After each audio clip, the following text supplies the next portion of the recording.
Every little comment, every small setback, if it all gets under your skin, you're giving away your power. The truth is, the strongest people aren't the ones who face fewer problems. They're the ones who have mastered how they respond to them. Imagine walking through life like that, untouched by gossip, unmoved by judgment, unshaken by chaos. No more spiraling into overthinking, no more losing yourself in emotional storms. Just steady composure, no matter what the world throws at you. And here's the paradox. The moment you stop letting everything disturb you, you don't become cold. You become free. You discover the kind of strength that commands respect without ever raising your voice, the kind of presence that turns setbacks into stepping stones. If this speaks to you, then consider subscribing as a choice for your growth. Think of it as planting a seed of discipline and wisdom, a small step in your own journey towards self-mastery. Because the path to becoming unshakable begins here, with the decision to grow. Think about it. Most people let external noise dictate their mood. A rude comment ruins their entire day, and a minor inconvenience is enough to trigger a wave of frustration that lingers long after the moment has passed. We are constantly handing over our peace of mind to people and situations that, in truth, do not deserve that kind of control over us. But what if you stopped letting the world pull your strings? What if nothing outside of you could touch your inner calm, no matter how loud or distracting it became? This is where true strength begins, not in controlling others, not in bending the world to your will, but in mastering yourself. Marcus Aurelius once wrote, "You have power over your mind, not outside events." Realize this, and you will find strength. When you understand that your reaction is always your choice, you take back the power that most people give away every single day. The truth is, life will always throw challenges at you. People will misunderstand you, criticize you, insult you, and sometimes even betray you. Circumstances will change without warning. But your response, that's yours. And when you stop reacting impulsively to every inconvenience, when you learn to pause and remain still, you step into a state of control that most people will never experience. This isn't about pretending you don't feel emotions, but about becoming the kind of person who doesn't let emotions run their life. Instead of being thrown around by every storm, you become the anchor in the middle of it. And isn't it true that the people who leave the deepest impression on us are those who remain unshaken? Think of someone you admire who never seems rattled. They don't need to shout to be heard, and they don't need to defend themselves at every turn. Their calmness itself commands respect. Carl Jung once said, "Your vision will become clear only when you can look into your own heart. Who looks outside dreams. Who looks inside awakes." This kind of inner clarity, the kind that frees you from reacting to every little disturbance, creates a presence so powerful it cannot be ignored. Imagine being insulted in public. Most people would snap back, get defensive, maybe even lash out. But what if instead you smiled and walked away? You would not only save your own peace of mind, but you would rob the other person of the power they were hoping to gain over you. They expected to control you with their words. By refusing to play the game, you've already won. This is why detachment is so powerful. It leaves the other person confused, unsettled, and without control. Meanwhile, you walk away untouched, undefeated, stronger than before. This way of living changes everything. It doesn't mean you become cold or indifferent. It means you refuse to waste energy on things that don't matter in the long run. Seneca once wrote, "We suffer more often in imagination than in reality." How many times have you replayed an insult in your head long after it was spoken? How many nights have you lost to overthinking something small that, in the bigger picture, holds no weight at all? When you learn to act as if nothing bothers you, You stop giving away days, weeks, even years of your life to things that don't deserve them. Think about failure, for example. For some people, failure crushes their spirit. It makes them question their worth, and many never recover. But for those who master detachment, failure is not a personal defeat. It's information, it's feedback, it's a lesson disguised as a setback. They don't let failure define them, they use it to sharpen themselves. And because of that, they rise faster and stronger than those who get stuck lamenting what went wrong. This is what separates the resilient from the broken, the ability to see failure as part of the process, not the end of the story. Pressure works the same way. Life will place you under pressure again and again. Some people break, others fold, but the ones who thrive are those who prepare their minds beforehand. They don't expect smooth sailing, they expect resistance. Epictetus taught, "It's not what happens to you, but how you react to it that matters," and he was right. Pressure exposes people. It shows who has trained their mind and who hasn't. If you can remain calm in the middle of chaos, you gain an advantage most people will never know. But calmness doesn't come from wishing for an easy life. It comes from training. Just as muscles grow by facing resistance, your mind becomes unshakable by facing difficulty without giving in to it. Every time you choose silence over an argument, every time you choose patience over frustration, every time you choose clarity over confusion, you are strengthening yourself. These small moments, repeated daily, are what build the armor that protects you from being torn apart by the noise of the world. And there's something almost magnetic about people who carry this kind of armor. Others are drawn to them without even understanding why. It's because they embody a mystery. They're not easily read, not easily shaken, not easily provoked. In a world where everyone is desperate to be heard and validated, someone who moves calmly, silently, and without the need for approval is captivating. People look up to them because they cannot figure them out. They wonder, how does nothing seem to touch them? How do they stay so composed while others fall apart? Silence is one of the most powerful tools in this way of living. Most people can't handle silence. They rush to fill it with words, explanations, justifications. But when you remain silent, you hold the power. You observe, you listen, you watch people reveal themselves without giving away anything of your own. Silence unsettles people because it leaves them with their own thoughts. It forces them to confront themselves while you remain steady. Aristotle once observed, "Knowing yourself is the beginning of all wisdom," and silence is one of the fastest ways to come closer to that knowledge. The more you learn to stay silent when provoked, the more you disarm others. Insults lose their sting. Criticism loses its grip. Even praise doesn't sway you too much, because you've learned that your worth is not built on the words of others. And when you are no longer controlled by words, you free yourself from one of the most common chains in human life, the need for approval. Approval is one of the greatest traps. We are conditioned to chase it, to live for it, to measure our worth by it. But the moment you stop needing everyone's applause, you become free. Plato once said, "The man who has a good character does not need the approval of others." And that's the truth. The need for constant validation makes you fragile. It makes you bend to fit other people's molds. But when you detach from that need, you walk your own path unapologetically. You stop asking for permission to live. Of course, none of this means ignoring criticism entirely. There's wisdom in listening, but the key is filtering it through logic, not emotion. Some criticism helps you grow. Some is just noise. The strong person knows the difference.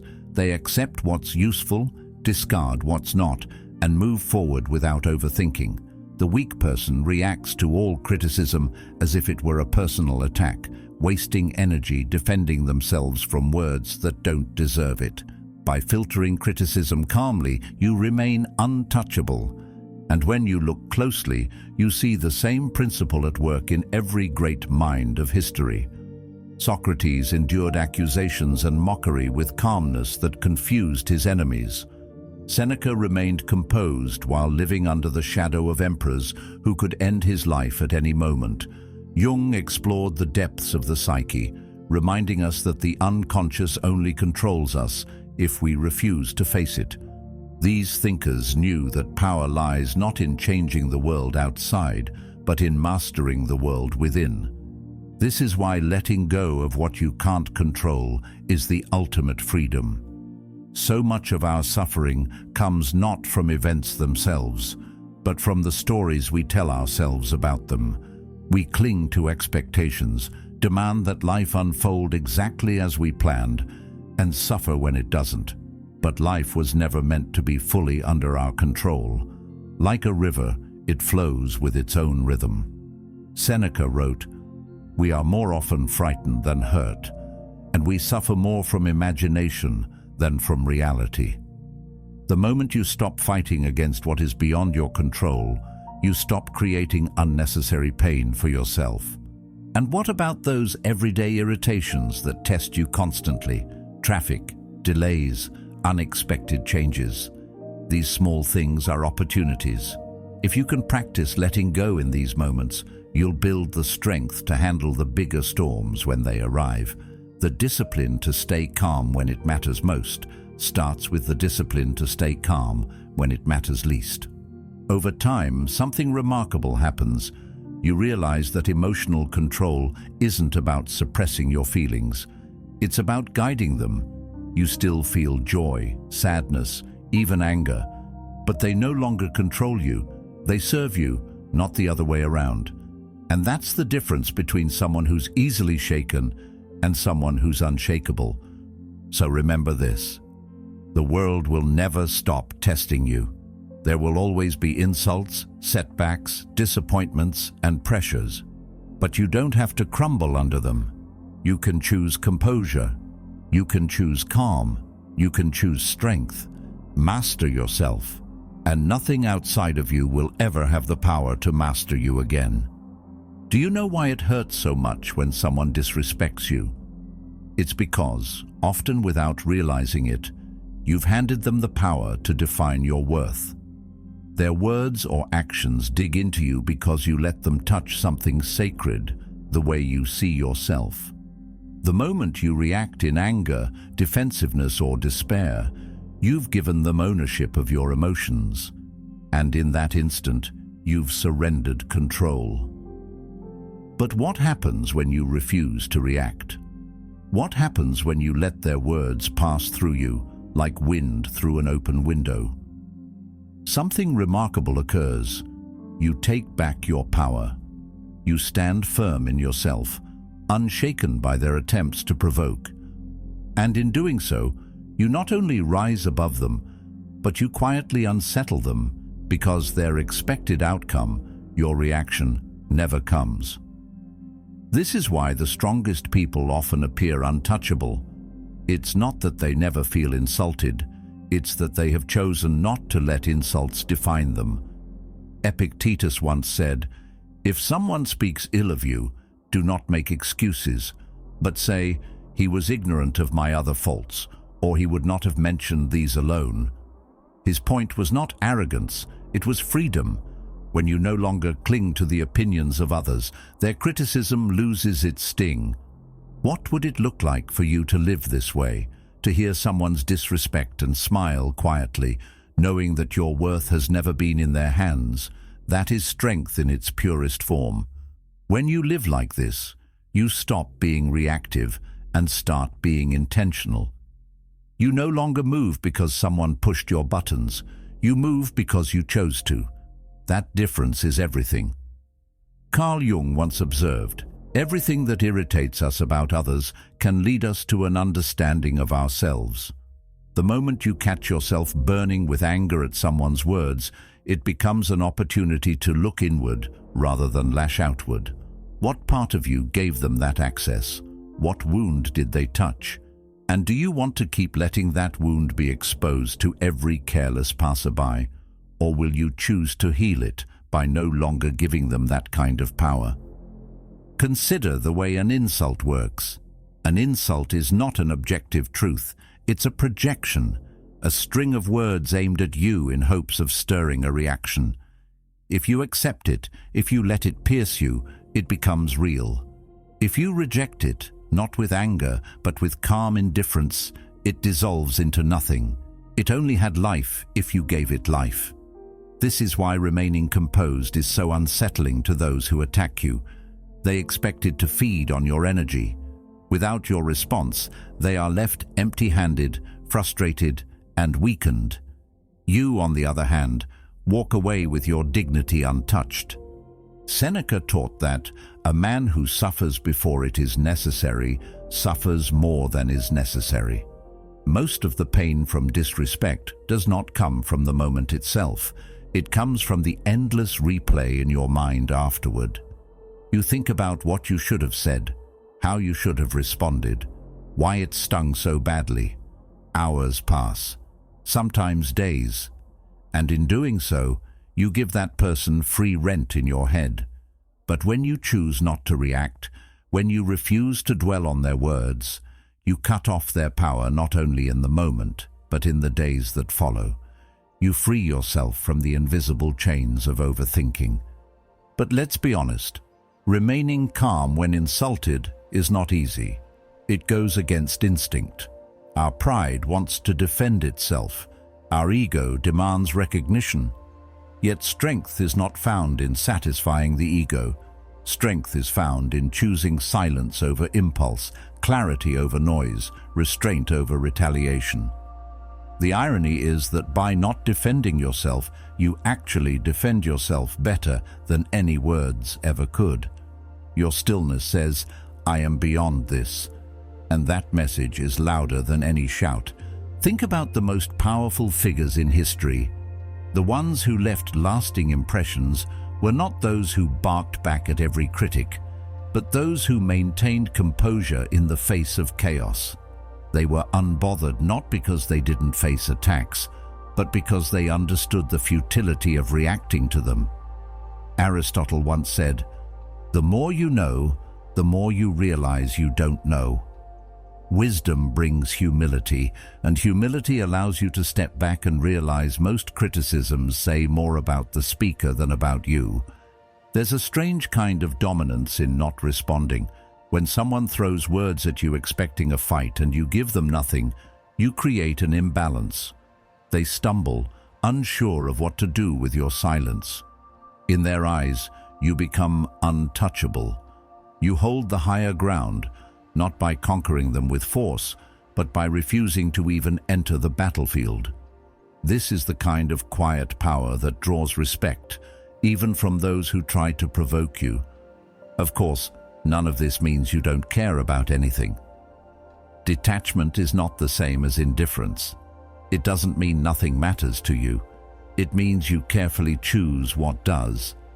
Socrates was once asked how to maintain peace of mind, and his answer was simple: stop caring about things that don't matter. When you understand that most disrespectful comments belong in that category, you stop giving them your energy. And in doing so, you save your strength for what truly deserves your attention. But what about the times when criticism does carry truth? This is where discernment comes in. Not every harsh word is worth ignoring. Some contain valuable insight if you are willing to hear it without emotion. The key is to listen with logic, not with pride. Take what serves you, discard the rest, and keep moving. This way, you turn even disrespect into an opportunity for growth. You show that you are not only unshaken, but also wise enough to use every experience as a stepping stone. And this is where the practice becomes transformative. Each time you resist the urge to react, you reinforce the idea that your emotions are yours alone to command. Each time you let an insult slide without response, you build a stronger shield around your inner world.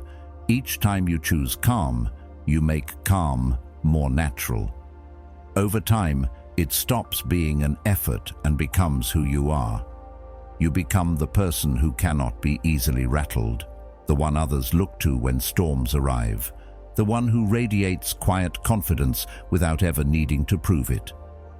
Marcus Aurelius lived surrounded by critics, enemies, and pressures unimaginable to most of us. Yet in his writings, he constantly reminded himself that their words had no power unless he chose to give them power.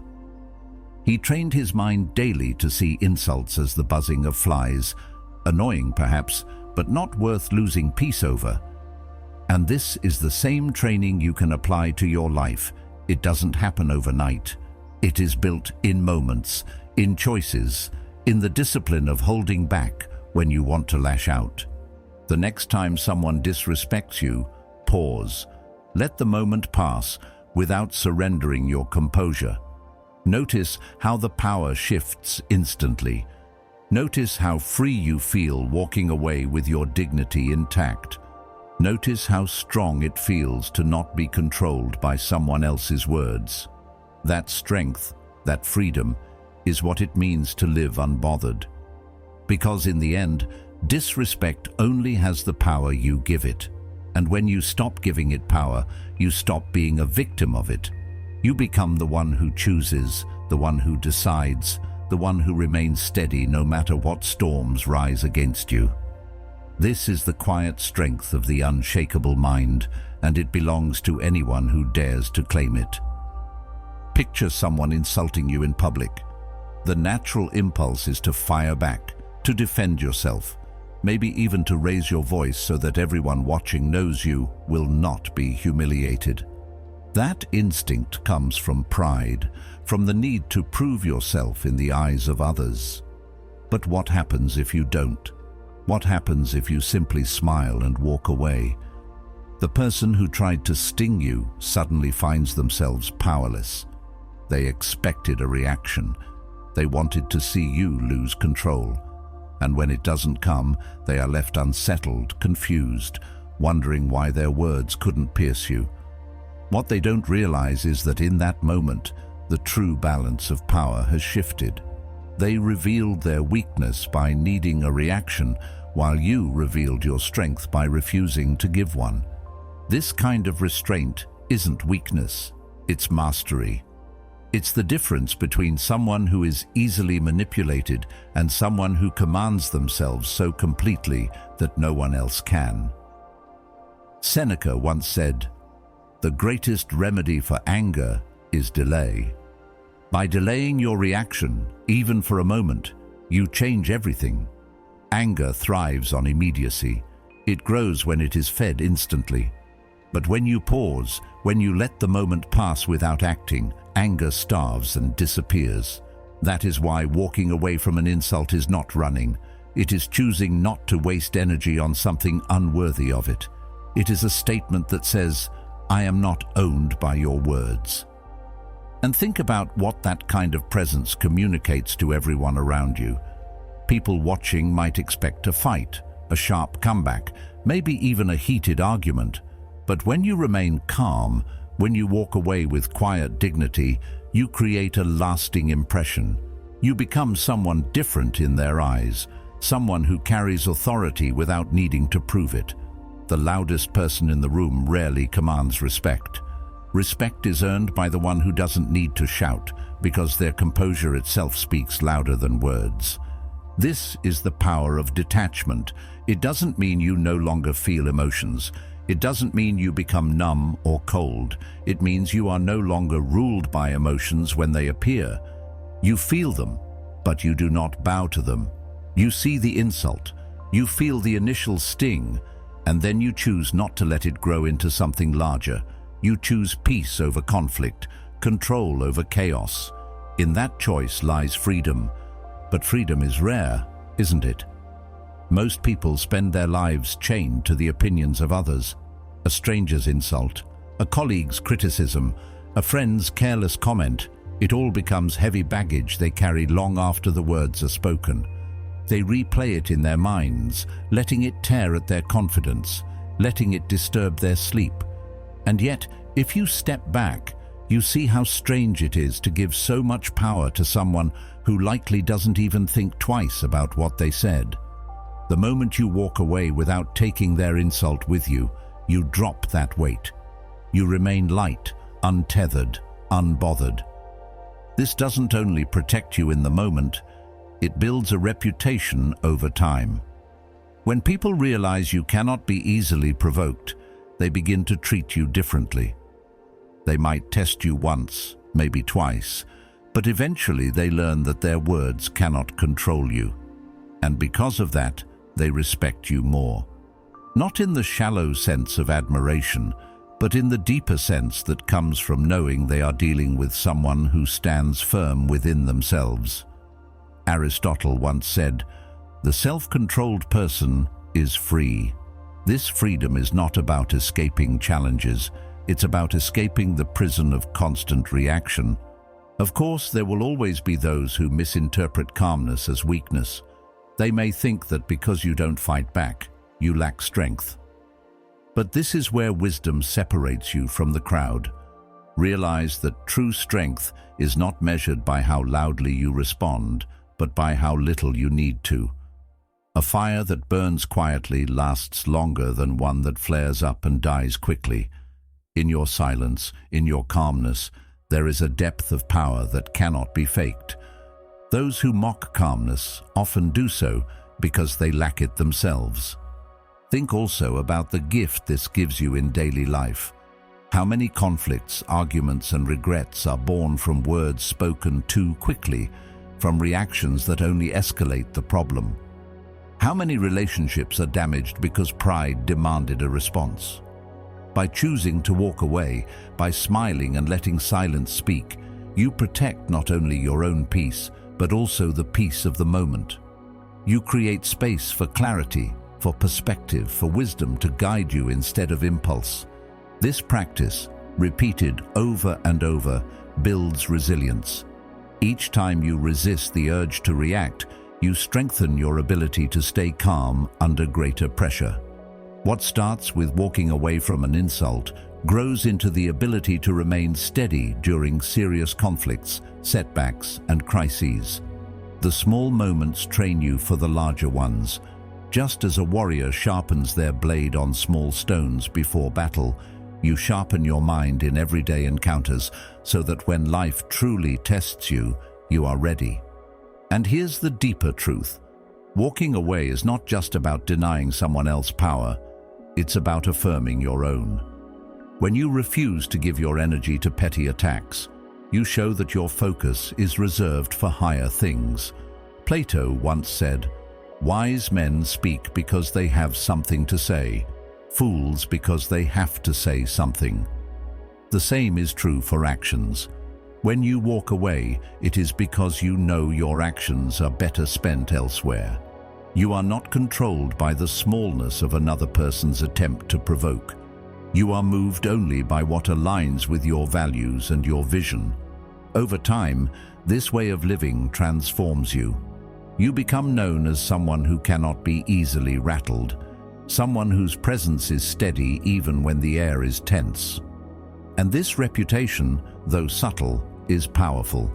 People begin to trust you more. They come to you in difficult moments, knowing that you won't panic or lose control. You become a source of calm in a world addicted to noise. And that is one of the rarest, most valuable qualities a person can have.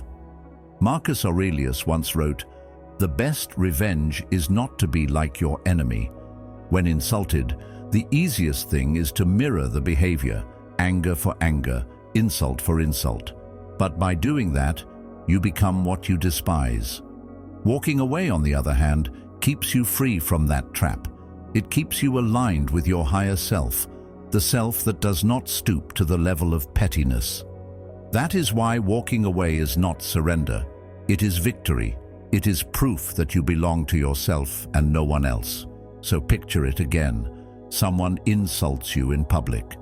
They wait for the rise, the explosion, the chaos. But instead, you smile gently and walk away. They are left with their own words echoing in the silence, unsettled by your composure. And you? You leave with your dignity, your peace, and your power intact. That is the art of living unbothered.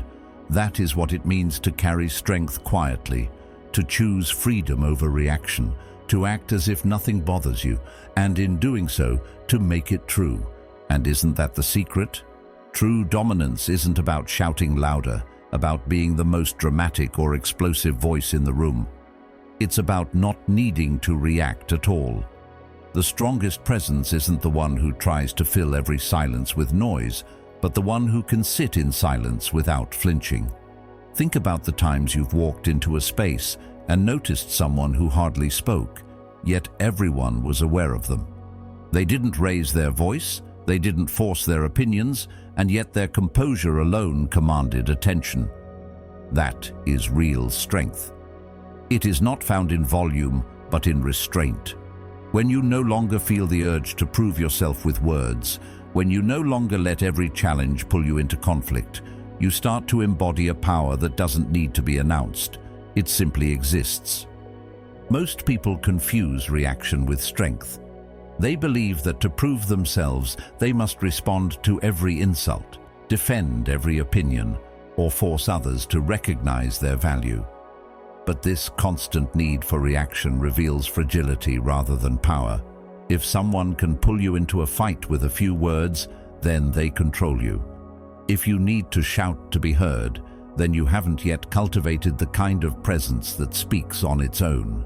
Marcus Aurelius once wrote, "The best answer to anger is silence." He understood that silence often carries more weight than any speech, because it demonstrates mastery of the self. In silence, there is no loss of energy, no wasted words, no exposure of weakness. It's a shield that protects your dignity and reflects your strength. When you stay calm, people notice. They may not say it out loud, but they feel it. In fact, it unsettles them. We live in a world where outrage and loudness are the norm. When someone refuses to play that game, it creates a shift. Imagine someone insulting you, expecting you to react, and instead you remain still, even composed. They will often double down, pushing harder, trying to find the crack in your calm. But as each attempt fails, it is not you who is weakened, it is them. They become desperate for a reaction, and the more desperate they become, the clearer it is that you hold the power. This is the paradox of dominance. The one who cares less about appearing dominant often ends up with the most control. This is not about passivity, it's about control. To need no reaction does not mean you never act. It means you choose when and how to act with precision. A person who reacts to everything is predictable, easily manipulated.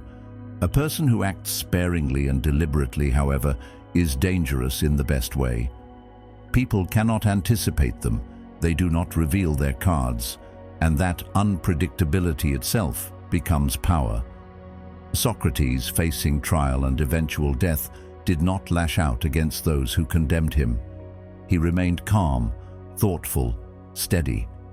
Even in defeat, his composure became his legacy. His silence in the face of injustice spoke louder than any argument could have. The strongest presence in the room, then, is not the one scrambling for attention.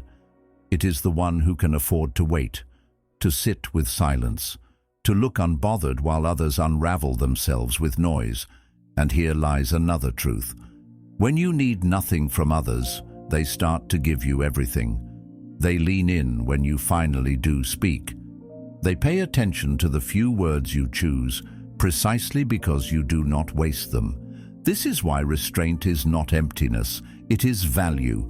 Just as gold is rare and precious, words and actions that are measured carefully carry far more weight than endless chatter. Think about how many arguments in your own life would have dissolved if you had simply chosen not to react. How many battles have you fought that left you exhausted, but changed nothing? How many times have you been pulled into someone else's chaos, only to realize later it wasn't worth a single moment of your energy? Now imagine the freedom of walking away from all of that, not because you are weak, but because you are strong enough to choose peace over chaos. Epictetus taught, "Any person capable of angering you becomes your master. He can anger you only when you permit yourself to be disturbed by him." Every reaction gives away power. Every silence takes it back. When you build this habit, something profound begins to shift inside you. At first, it feels uncomfortable not to respond. Your ego resists. It wants to defend itself, to fight back, to prove something. But with practice, that discomfort fades, and in its place comes confidence, a quiet, unshakable confidence. You no longer need to be understood by everyone. You no longer need to explain yourself at every turn. You realize that your worth is not fragile. It does not shatter when someone questions it. And the more you live this way, the more natural it becomes. What once required effort becomes second nature. You embody calmness as a way of life. And here is where the world begins to treat you differently. People cannot provoke what does not react. They cannot control what does not bend to them. They may try, they may push, but eventually they learn that you are a wall, steady and unshaken. And because of that, they begin to respect you more. Even those who dislike you cannot help but recognize that you are not swayed by their efforts.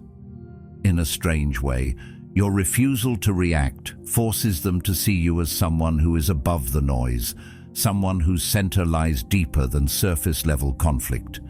Seneca wrote, "No man is more unhappy than he who never faces adversity, for he is not permitted to prove himself, and adversity often comes in the form of words.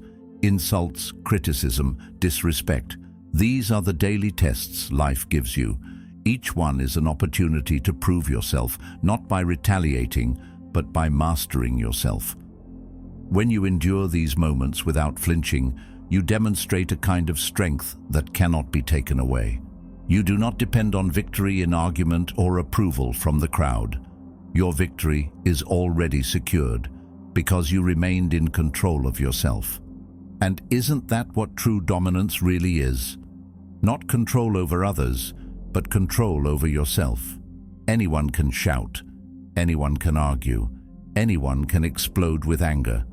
But it takes a different kind of discipline to smile, to remain calm, to act only when it truly matters. That is the kind of presence people remember. That is the kind of strength that lasts long after the noise has faded.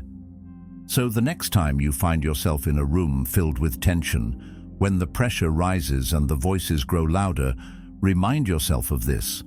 The strongest person is not the one who demands to be heard. It is the one who can remain silent and still be felt. True dominance needs no reaction. It reveals itself quietly, steadily, and unmistakably. And when you live from that place, you stop being controlled by the chaos around you. You become the calm in the storm, the anchor that others cannot move. That is what it means to not flinch, to stand unbothered, and to carry the kind of strength that no noise can ever match. But let's go deeper. Why is this so rare? Why do so few people manage to walk through life untouchable, calm in the face of provocation, steady in the middle of storms? It's because from the moment we are young, we are conditioned to react, conditioned to defend ourselves at the slightest hint of disrespect, conditioned to prove our worth whenever it is questioned, conditioned to fight back so no one sees us as weak. This training is everywhere, at school, at work, in our families, in the culture that surrounds us. The message is constant.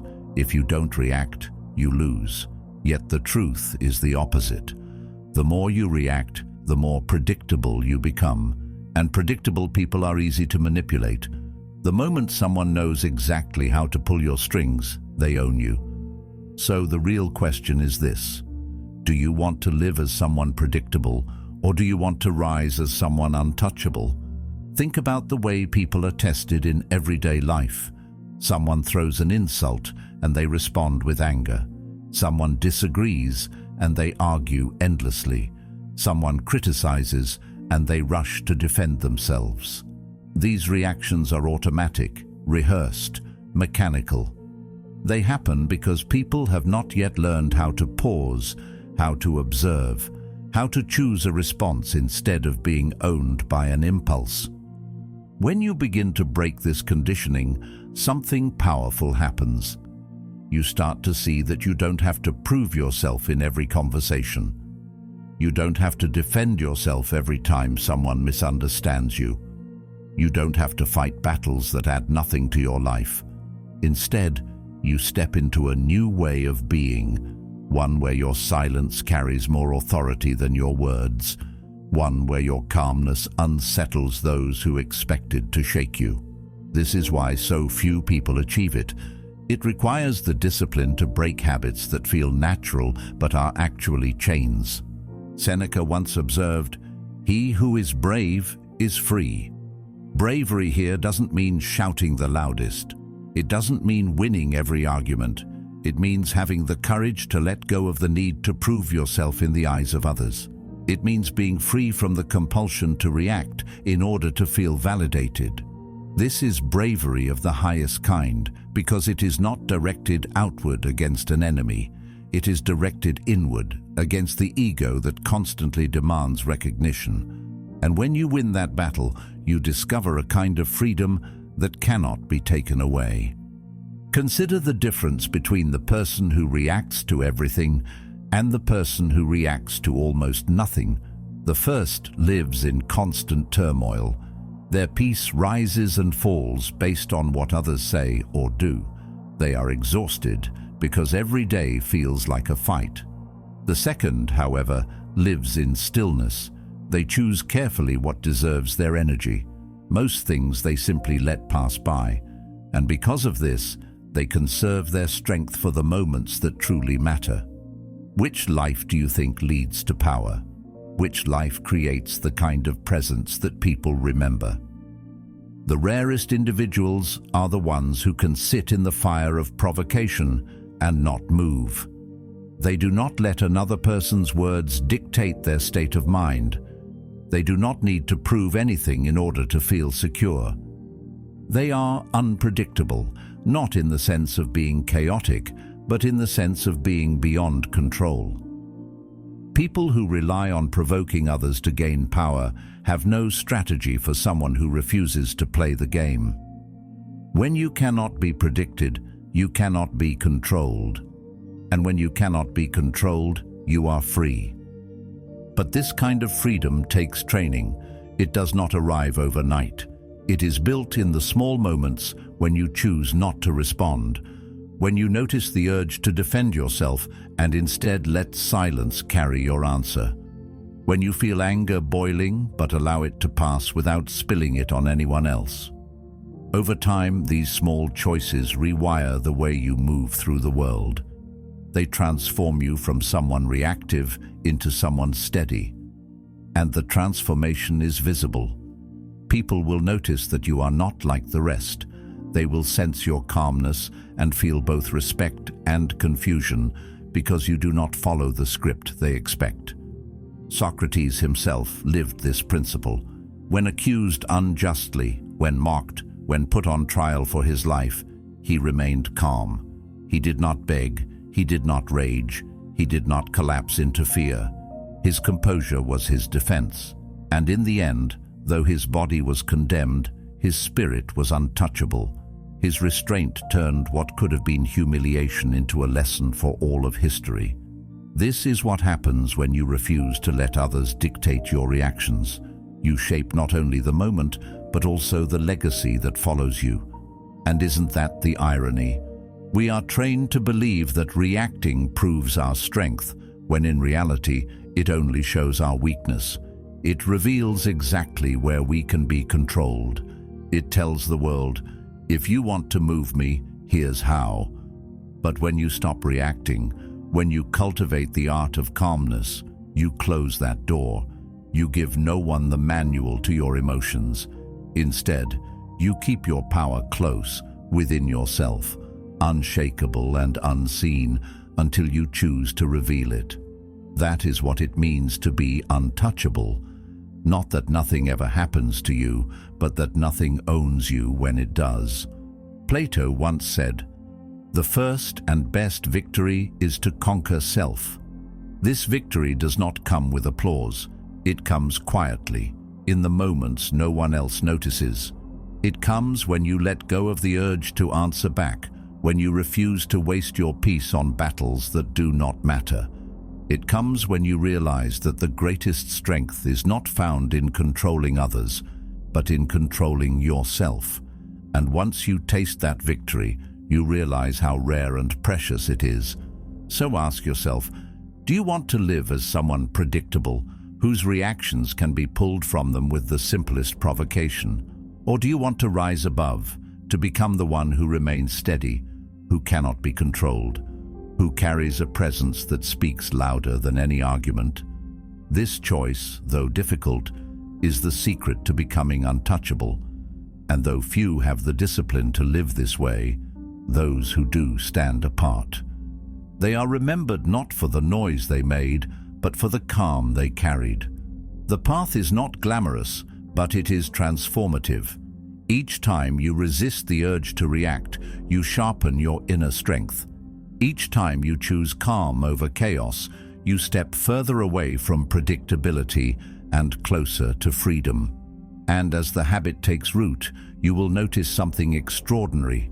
Life becomes lighter. The noise of the world fades. The chaos of others no longer invades your peace. You begin to live untouchable, not because the world changed, but because you did. And that is the deepest form of power a person can ever know. The truth is, emotions are just visitors. They arrive uninvited, often when you least expect them: anger, fear, shame, doubt. They knock on your door loudly, demanding to be let in, demanding that you give them space at your table. But here's the secret. You don't have to invite them in. You can hear the knock, acknowledge the presence, and still choose not to open the door. That single choice changes everything, because when you pause, even for a second before reacting, you break the chain that controls most people's lives. Most people don't pause. They let the visitor in, they let it take over their home, and before they know it, their entire state of mind belongs to an emotion that was never meant to stay. Think about how often anger hijacks people's lives. One sharp word, one careless gesture, and suddenly they're carried away, shouting things they later regret. In that moment, they're no longer in control. Their anger is. Fear works the same way. It arrives and whispers about everything that could go wrong, and if you let it inside, it paralyzes you before you've even started. Shame is perhaps the most dangerous visitor of all, because it doesn't just want to sit for a moment. It wants to move in permanently. It wants to live inside your head, whispering reminders of your mistakes, convincing you that your worth has been diminished. Yet none of these emotions are permanent unless you give them permission. They are temporary, fleeting guests, and if you learn to keep your doors locked, they eventually move on. Most people mistake a passing feeling for a permanent reality. They let a moment of anger define their whole day. They let a burst of fear define their choices for years. But the truth is, emotions don't last. They only seem powerful because we cling to them, we replay them, we give them life long after they should have faded. The discipline of pausing before reacting is the discipline of letting the visitor pass without turning your entire house upside down for their sake. Carl Jung explained that what we resist not only persists but grows stronger. If you slam the door in denial when anger comes, it will pound harder, demanding to be heard. If you try to bury shame, it finds ways to resurface. The answer is not to fight the visitor or pretend it doesn't exist, but to acknowledge its presence and still choose not to let it control you. Jung once said, "I am not what happened to me, I am what I choose to become." That's the essence of dealing with emotions. You are not anger, though anger may knock. You are not fear, though fear may arrive. You are not shame, though shame may sit outside your door. You are what you choose to embody, and in that choice lies your freedom. This is where pausing becomes a superpower. A single pause creates a space wide enough for you to choose differently. Most people live in reaction, a cycle that repeats endlessly. Provocation, reaction, regret. They don't even see the space between stimulus and response, but it is always there. The Stoics practiced seeing that space and guarding it fiercely. Imagine being in a heated argument.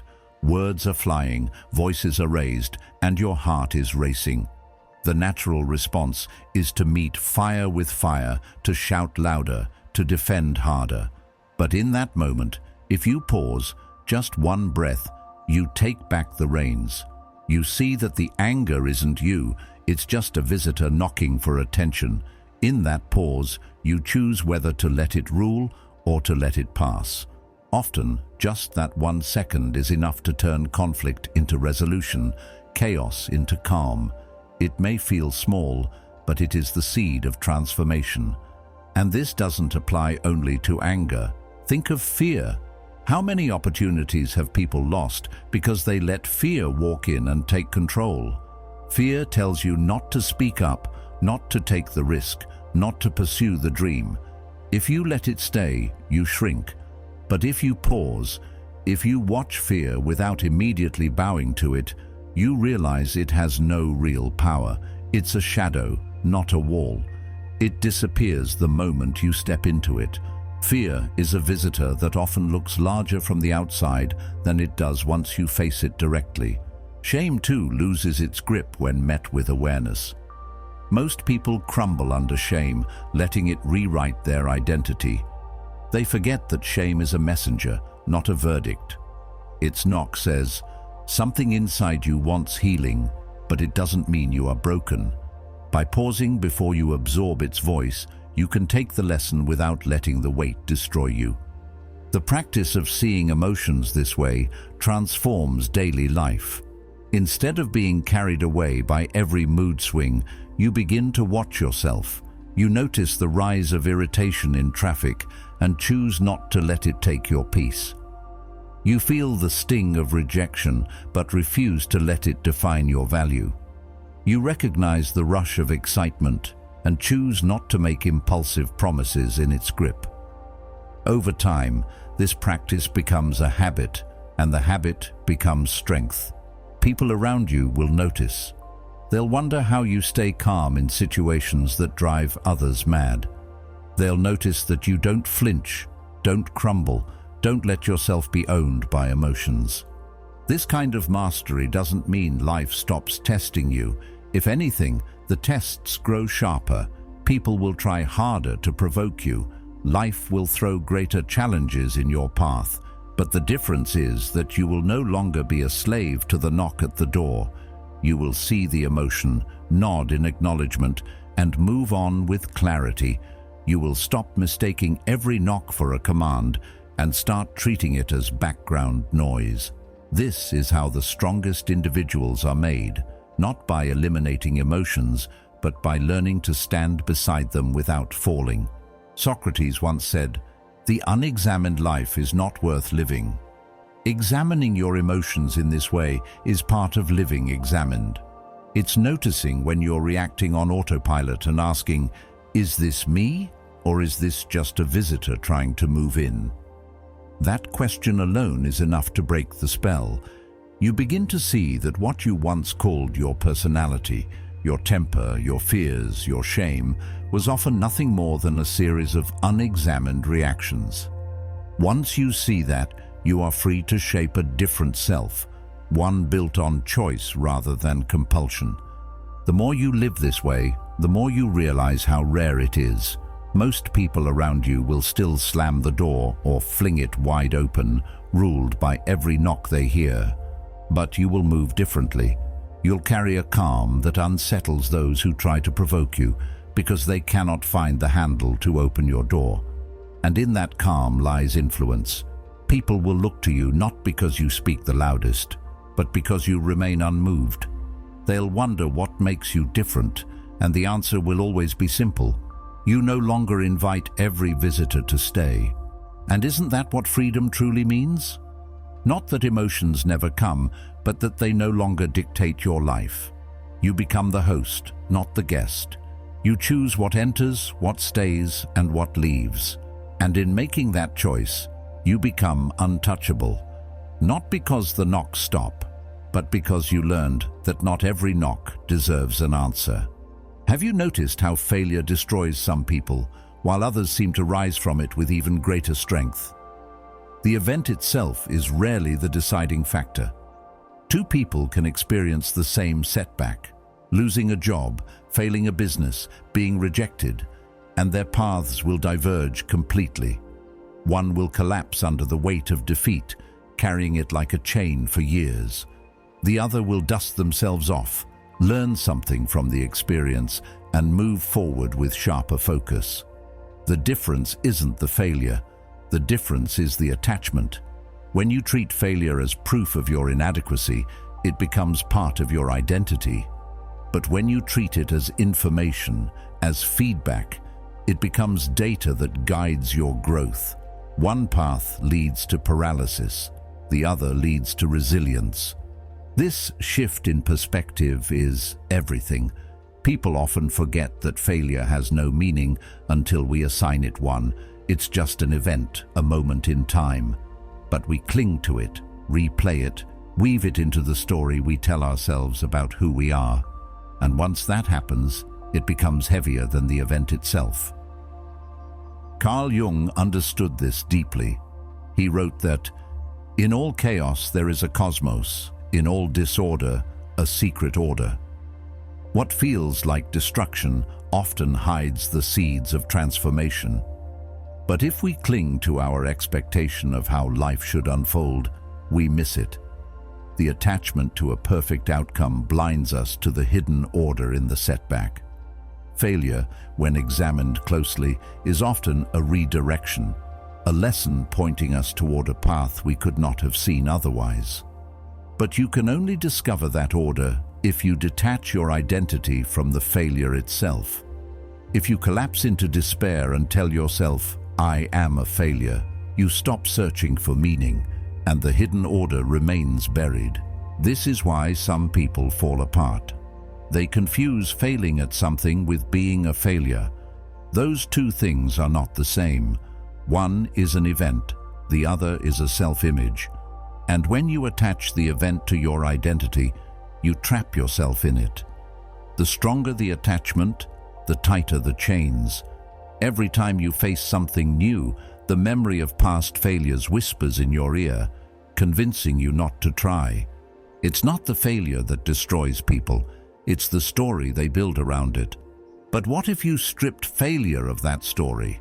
What if you saw it only as information, a test result, a signal, a reflection of what worked and what didn't? Scientists live this way by nature. Every failed experiment isn't a tragedy, it's data. It narrows the path, points the way forward. Why can't life be approached the same way? The ones who use failure as fuel understand this. They collect the data, learn, and keep moving. They don't carry the weight of shame with them. They understand that failure belongs to the past the moment it happens, and the only rational choice is to use it as guidance for the future. Think of Thomas Edison's experiments with the light bulb. Thousands of attempts, most of which didn't work.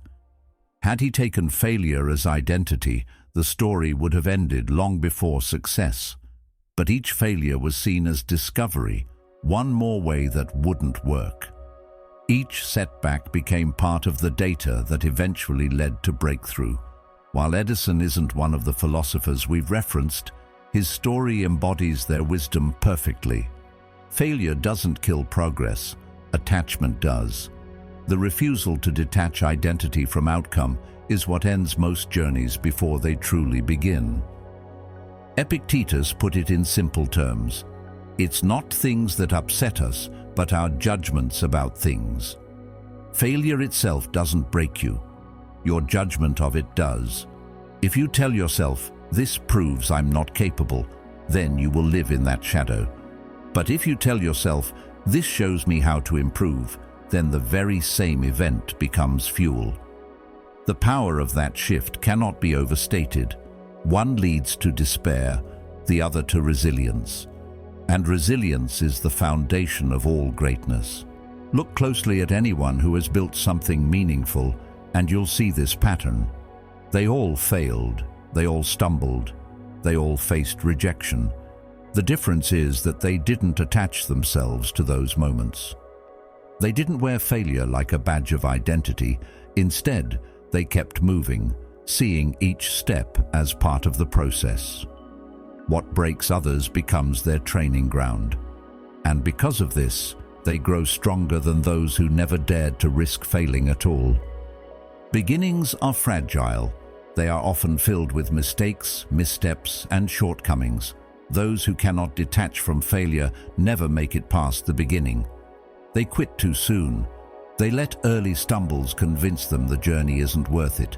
But those who view failure as data understand that beginnings are supposed to be rough. They expect mistakes, and so they are not crushed by them. By detaching from the fantasy of a perfect start, they allow themselves the freedom to learn, adapt, and continue. And isn't this the essence of growth itself? To see each step not as proof of who you are, but as an opportunity to become more than you were yesterday. Failure, when stripped of attachment, becomes the most honest teacher. It shows you exactly where you stand, without exaggeration or disguise. It is feedback in its rawest form. To ignore it is foolish. To attach yourself to it is destructive. But to use it, that is wisdom. The reason many never recover from failure is that they resist it. They fight against what has already happened, but resistance only deepens the wound. Acceptance is the path forward. Accept the failure, accept the sting, accept the lesson, and then move on. When you begin to live this way, something profound shifts. Setbacks no longer derail you. Rejections no longer crush you. Instead, they become part of your fuel. Each one strengthens your resolve. Each one sharpens your strategy. Each one prepares you for the next step. Over time, you build resilience so deep that failure ceases to scare you at all. It becomes part of the rhythm of life, as natural as breathing. You stop asking, "What if I fail?" and start asking, "What will I learn when I do?" And that simple reframing is enough to keep you moving when others stop. Marcus Aurelius captured this beautifully when he wrote, "The impediment to action advances action." What stands in the way becomes the way. The obstacle is not separate from the path. It is the path. Failure is not a detour. It is part of the road itself. Those who resist it stay stuck. Those who embrace it keep walking. And by walking, they discover that every apparent dead end hides a new direction. What others call defeat, they call instruction. What others call the end, they call a beginning. So the next time you fail, pause before attaching yourself to the story of defeat. See the event for what it is, information, not a reflection of your worth, not a verdict on your future, but data for your next move. Let the sting pass, then look for the lesson. Train yourself to detach from the outcome and focus instead on the process. This doesn't just change how you face failure, it changes how you face life itself. Because life, at its core, is a series of experiments. And those who learn the most from failed experiments are the ones who eventually master the craft of living. And this applies to pressure too. Some people crumble the moment the weight of expectation presses down on them, while others seem to grow sharper, clearer, almost stronger in the same conditions. What separates the two is never luck, it's preparation. Life is not a question of whether storms will come, it's only a question of when. Those who live expecting calm seas are always caught off guard when the winds rise. But those who prepare for the inevitable turbulence are never truly surprised. Pressure doesn't create weakness or strength. It only reveals what was already there. It exposes the training you've already done, or the lack of it. Think of the way soldiers are trained. They don't wait until the battlefield to test their discipline. They prepare for months, even years, running drills until their responses become second nature. When chaos comes, they don't rely on luck. They rely on their training. The same is true in life. Pressure shows up in arguments, in financial struggles, in failures, in loss. And if you've never trained your mind to remain steady, those storms will break you. But if you've trained, if you've built calmness into your very nature, pressure becomes nothing more than another test, a stage on which your preparation shows itself. Marcus Aurelius lived under constant strain as Emperor of Rome. He faced wars, plagues, betrayal, and the relentless weight of ruling an empire. Yet in his writings, you find not despair, but reminders to himself about preparation. "You must build up your life action by action," he wrote, "and be content if each one achieves its goal as far as possible." His strength didn't appear magically in the hardest moments. It was built daily in smaller acts of discipline, thought, and self-control. By the time the storms came, he was already steady. Pressure could not break him because he had already accepted its inevitability. Notice how some people collapse in stress while others thrive on it. The difference lies not in the stress itself, but in the mindset behind it. Those who collapse see pressure as something unnatural, something unfair. They ask, "Why me?" And in doing so, they weaken themselves. Those who thrive expect it. They know stress is not an interruption of life, but an ingredient of it. And because they accept this truth, they meet pressure with preparation rather than panic. When it arrives, they are not shocked. They simply do what they've been training themselves to do all along. This is why the Stoics emphasized anticipation. They would practice imagining loss, hardship, even death, not to live in fear, but to prepare the mind. By rehearsing storms in thought, they trained themselves to remain calm when storms appeared in reality. Seneca once advised, "The man who has anticipated the coming of troubles takes away their power when they arrive." Preparation shrinks fear. It makes the overwhelming manageable because you've already faced it in your mind. And think about how this plays out in your own life. A person who has never practiced patience collapses at the first sign of frustration. But someone who has trained themselves daily to pause, to hold back their temper, meets that same frustration with ease. A person who has never faced discomfort is broken when life withholds ease. But someone who has chosen small discomforts, discipline in waking early, restraint in speech, effort in exercise, finds themselves ready when true difficulty arrives. The preparation was already there. Pressure is simply the stage that reveals it. This also explains why some people can endure losses that would seem unbearable to others. They have trained themselves not to cling too tightly to what can be taken away. They know life is unpredictable. They expect change, and so when it comes, they adapt. Think of pressure as a mirror. It reflects back to you what you've been practicing all along. If you've practiced avoidance, it will show. If you've practiced self-control, it will shine through. The moment of stress is not when you begin building strength. It is when you reveal it. The hours before, the days before, the years before, those are the times you are either preparing yourself or leaving yourself vulnerable. That is why some people thrive when tested. They've been rehearsing long before the curtain was ever drawn. Carl Jung also believed that the unconscious, if left unexamined, will control you under pressure. This is why so many people say things in anger or fear that they regret. They have not faced themselves deeply enough to understand their own shadows.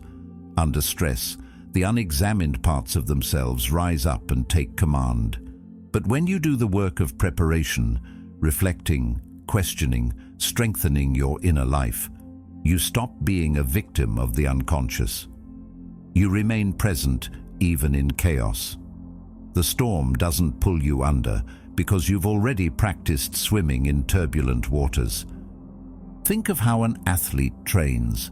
They don't just practice when the stadium is full. They prepare in empty gyms, in quiet mornings, in repetition no one sees. When the spotlight comes, they don't panic, because what feels overwhelming to others feels familiar to them. They have already lived the pressure in training. The same is true for the mind. If you practice calmness in small irritations, you will not be undone by larger ones. If you train yourself to accept loss in small ways, the greater losses will not destroy you. The strength you build quietly becomes your shield when the storm comes publicly. And here's the hidden truth. Pressure doesn't weaken you. It introduces you to yourself. It shows you whether your roots are deep or shallow, whether your discipline is real or imagined. That is why some people thank their hardships in hindsight. They realize that without those moments, they would never have discovered their true strength. Epictetus reminded his students that difficulties are the things which show what men are. Without them, no one would ever know their own capacity. And isn't that what we ultimately want? To know ourselves, to see what lies beneath the surface when everything else is stripped away. So the next time you feel the weight of pressure building, remind yourself, this is not the enemy, this is the test. This is the arena where your preparation, or your lack of it, will be revealed. Instead of resisting, lean into it. Remember that storms are not exceptions in life. They are part of the design. If you expect them, they will not shock you. If you prepare for them, they will not break you. And if you welcome them as teachers, they will shape you into someone unshakable. Pressure is not something to fear. It is something to train for, something to embrace, something to use. Because in the end, the people who thrive are not those who wait for calm seas, but those who learn to sail no matter how fierce the winds become. Preparation is the difference. And when you are prepared, storms are no longer disasters. They are opportunities to prove the strength you've been building all along. Ask yourself, how many battles have you fought in your mind that never really mattered in reality? How many hours have you lost replaying conversations, imagining worst-case scenarios, or agonizing over outcomes that never came to pass? We all do it. Our minds are experts at conjuring storms that don't exist. And yet, those storms feel so real in the moment that they consume our energy, shape our moods, and sometimes even change the choices we make. Most of these worries fade with time, but in the moment, we hand them power as if they are eternal truths. It's almost as if we are living two lives at once, the life in front of us and the one inside our head. And often, the second one feels heavier than the first. Worry thrives on repetition. It loops the same thought over and over, convincing you that by dwelling on it, you are somehow preparing yourself. But this is an illusion. The truth is, worry rarely prevents pain. It only creates it twice. You suffer first in imagination, and then again if the event actually happens. Most of the time, the imagined suffering is worse than the reality ever could be, yet we pour our energy into it as if it were the most important battle of our lives. The wise choose differently. They recognize that energy is a limited resource. Every thought, every worry, every conflict you entertain drains you. And because of that, you cannot afford to fight every battle. You cannot afford to spend yourself on what doesn't move you forward. Marcus Aurelius advised himself in his meditations to ask whether the thing disturbing him would matter in 10 years or even 10 days. That question has the power to shrink most worries instantly. When viewed in the perspective of time, most battles lose their size, revealing themselves for what they really are: fleeting irritations, not eternal truths. Think about the last time you were consumed by worry. Maybe it was about someone's opinion of you, or about a situation at work, or about a mistake you made in the past. In the moment, it felt massive. But looking back now, does it carry the same weight? Most likely not. The storm passes, the world moves on, and the thing that once kept you awake at night fades into irrelevance. Yet, in the moment, you treated it as if it were life-defining. This is the cost of fighting battles in the mind. You pay with your peace for things that never deserved it. There is a discipline in choosing your battles, and it begins with awareness. Awareness of how often you're dragged into fights that don't exist. Awareness of how much energy you spend on ghosts. Once you notice, you can start to step back. You can remind yourself that not every thought deserves to be entertained. You can let some pass like clouds instead of turning each one into a storm. The more you practice this, the lighter your mind becomes. Instead of constantly being at war with yourself, you discover peace, not because the world is easier, but because you are wiser with your attention. Aristotle observed, "The energy of the mind is the essence of life. That energy is either wasted on meaningless battles or invested in meaningful ones." Every time you allow your mind to spiral into endless worry, you drain the energy that could be used to create, to solve, to grow. It's like carrying water in a leaking bucket. You pour out effort, but by the time you need it, nothing remains. Those who learn to seal those leaks, who stop wasting energy on shadows, suddenly find themselves with a reservoir of strength for what truly matters. And when you begin to live this way, you notice something else. The world becomes quieter. Not because external problems vanish, but because the internal noise reduces. You stop over-analyzing every word spoken to you. You stop obsessing over every uncertain outcome. You stop rehearsing conversations that will never happen. Instead, you reserve your focus for what is directly in front of you. And in that simplicity, you find clarity. The mind that once felt like a battlefield begins to feel like a sanctuary. This does not mean you ignore problems. The wise are not careless. It means you recognize the difference between problems that require action and problems that only exist in thought. One is real, the other is imagined. One needs solving, the other needs letting go. This distinction is what separates those who remain steady from those who are constantly anxious. The anxious person fights endlessly, losing battles that never existed. The steady person chooses carefully, saving their strength for what matters most. Plato once said, "The part can never be well unless the whole is well." If your mind is at war with itself, no single part of your life can truly be at peace. That's why choosing battles is not just about efficiency. It's about health, about balance, about harmony. When you stop fighting unnecessary wars in your head, the rest of your life begins to align. Your relationships become calmer, your work becomes clearer, your presence becomes steadier. Peace of mind ripples outward, shaping everything you touch. So the next time your mind begins to spiral, pause. Ask yourself, does this battle matter? Will it still matter tomorrow, next month, or next year? If the answer is no, then let it go. Save your energy for what deserves it. Save your strength for the challenges that shape you.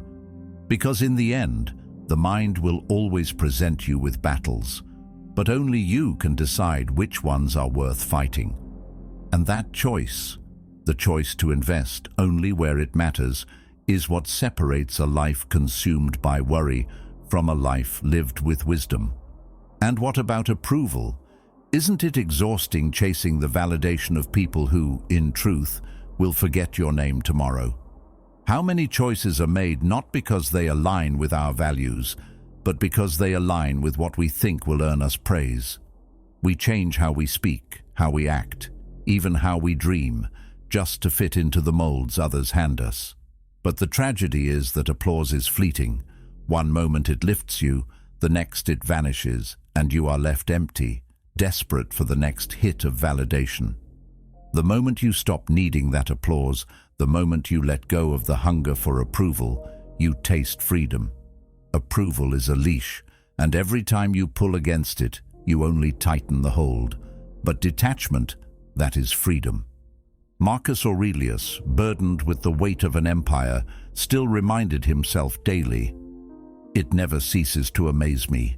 We all love ourselves more than other people, but care more about their opinion than our own." He saw clearly how absurd this trap is. We already know ourselves better than anyone else, and yet we allow strangers, critics, even casual acquaintances to carry more influence over our sense of worth than our own inner judgment. Isn't that madness? To abandon the one voice that truly knows us for the clamor of voices that barely see us. And yet most people live like this, enslaved by approval. And notice what happens when you do. The same people whose approval you once chased may be confused, even disappointed, because you no longer bend to their expectations. But over time, something shifts. People begin to respect you more when they realize you don't need their approval. You become untouchable in a way that those who beg for validation never can be. This is why approval is so dangerous. It disguises itself as connection.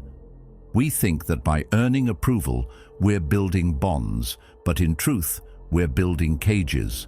We're training ourselves to move only when others pull the strings. Every word becomes calculated, every step designed for effect, until we are no longer living, only performing, and in the process, we forget who we are. Detachment breaks this cycle. It hands the pen of your story back to you. Instead of being written by others, your life begins to reflect your own truth. But detachment takes courage. It means risking disapproval. It means standing firm in your decisions when people criticize. It means holding to your vision even when the crowd mocks it. This is why so few people choose it. It feels uncomfortable to step off the stage where everyone is watching. Yet that discomfort is the doorway to freedom. Socrates endured ridicule and trial for refusing to conform to the expectations of Athens. He could have lived longer by yielding, but he chose to remain true to himself. His freedom lay not in survival, but in integrity. And integrity is what detachment protects. And here's the paradox. When you stop seeking approval, you actually gain more of it. Not the shallow applause that comes and goes, but the deeper respect that comes from authenticity. People trust those who are not desperate to be liked because they sense something rare, a person who is grounded in themselves. Plato said, "The greatest wealth is to live content with little." And what is more contentment than to live with yourself without needing constant confirmation from others? That wealth cannot be bought, and it cannot be taken away. Look closely at those who achieved greatness in any field: philosophy, art, science, leadership. Almost without exception, they were misunderstood in their own time. They were mocked, doubted, and criticized. But because they were detached from needing approval, they pressed forward. They weren't chasing applause, they were chasing truth. And it was only later that the world caught up. Imagine if they had abandoned their paths just to be accepted. Imagine if their need for validation had been stronger than their commitment to their vision. We would have been left with mediocrity instead of masterpieces. Approval is intoxicating, but it is also addictive. The more you receive, the more you crave, and the less you can live without it. That cycle is endless, unless you break it. And breaking it requires realizing that approval is never really about you. It's about the other person's expectations. To live for approval is to hand over your life to standards you did not create.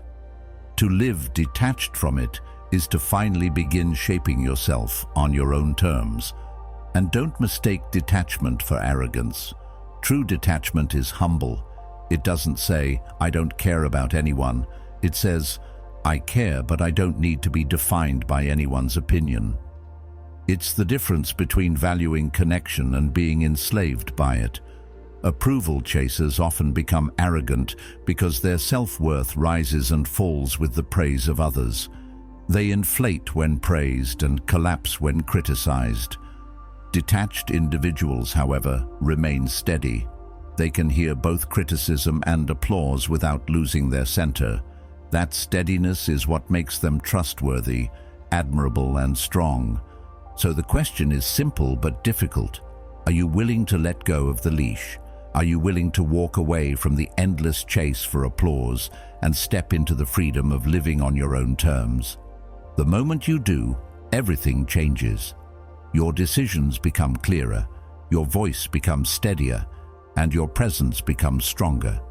You stop bending for every opinion and start standing tall in your own truth.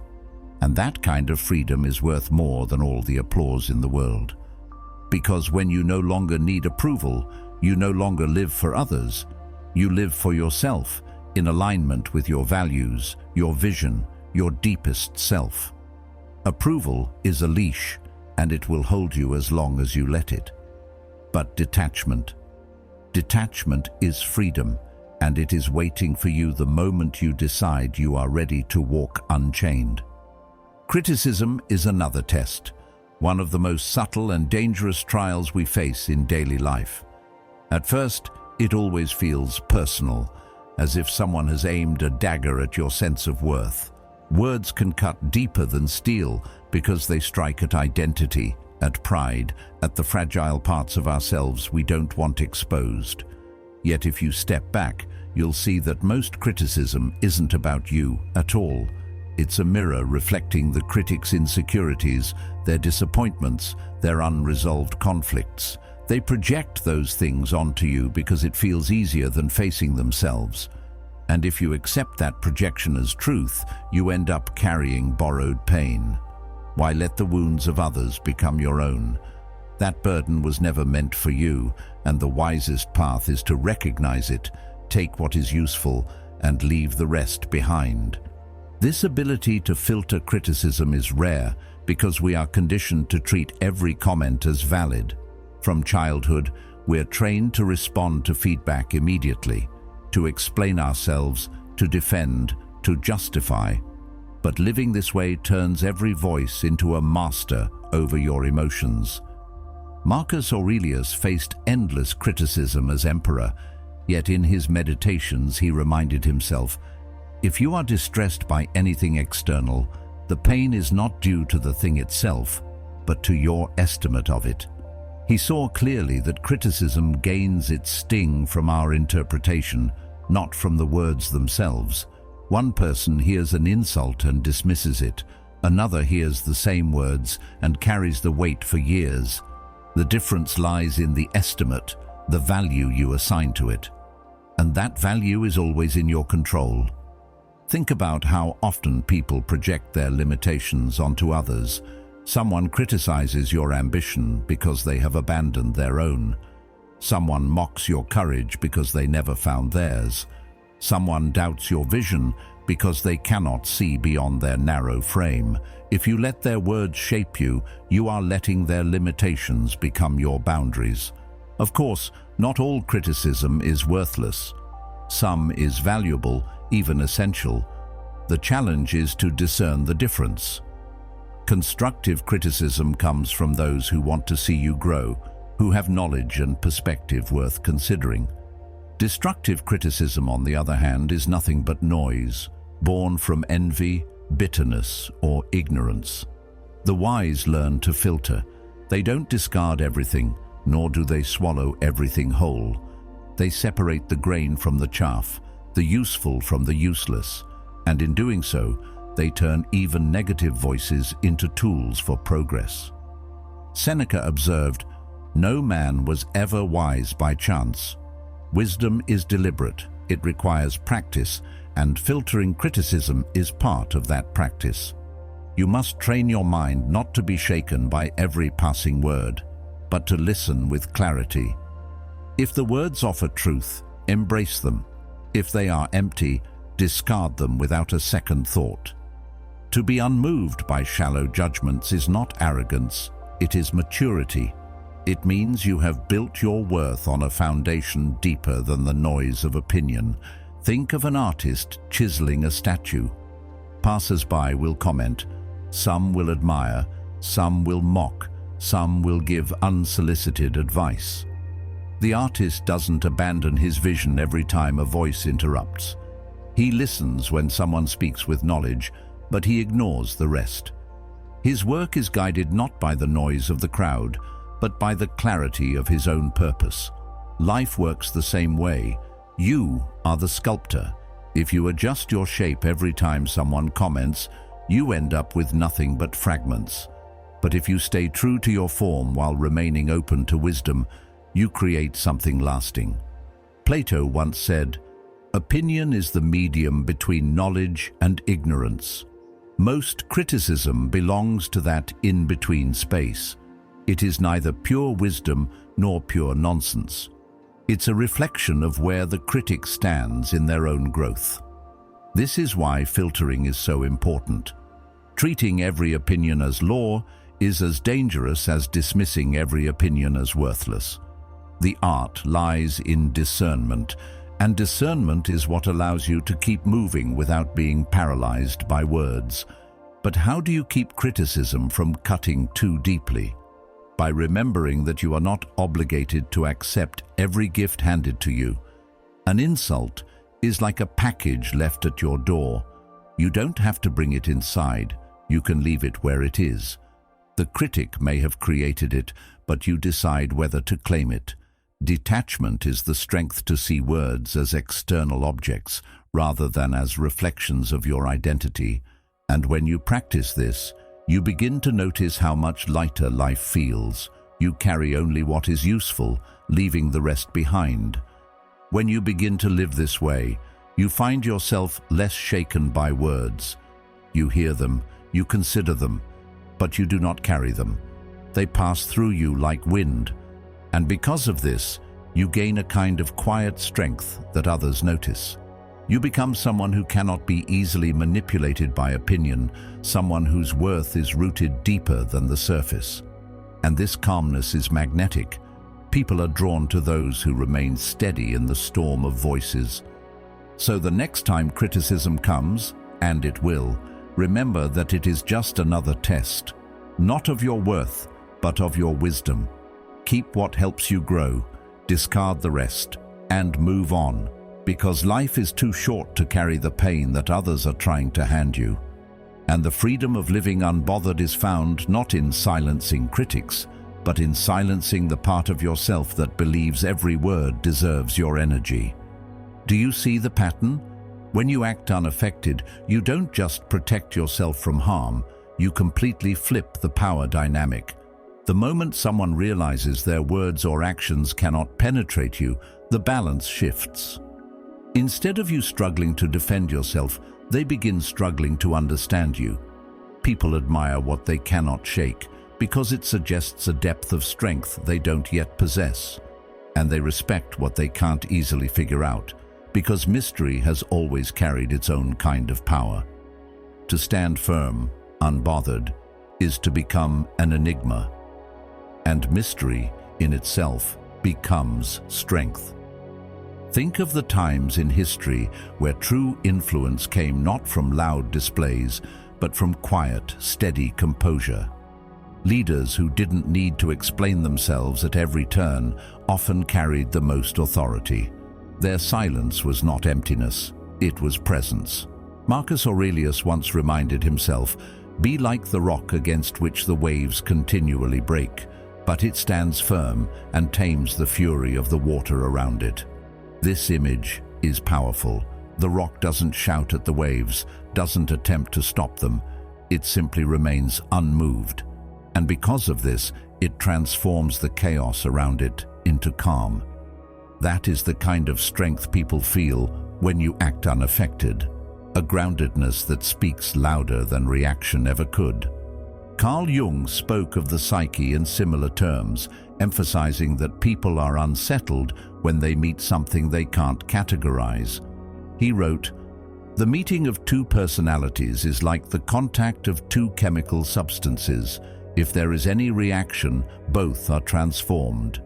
If you react wildly, you are easily transformed by others. But if you remain calm, they are transformed by you. Your refusal to bend makes them question their own position. Your mystery unsettles them because it exposes their own predictability. They expected conflict, they expected control, but what they find is a calmness they cannot touch. This is why mystery is so magnetic. People lean in when they don't fully understand you. They speculate, they wonder, they try to figure you out. The less you give away in reaction, the more they project their own interpretations onto you. And often, those projections are far more powerful than anything you could have said. Silence, restraint, and composure invite curiosity. And curiosity is one of the strongest forces of attraction. People are drawn to what they cannot easily define. Seneca offered a simple piece of wisdom. If you wish to be loved, love. But if you wish to be respected, the principle is different.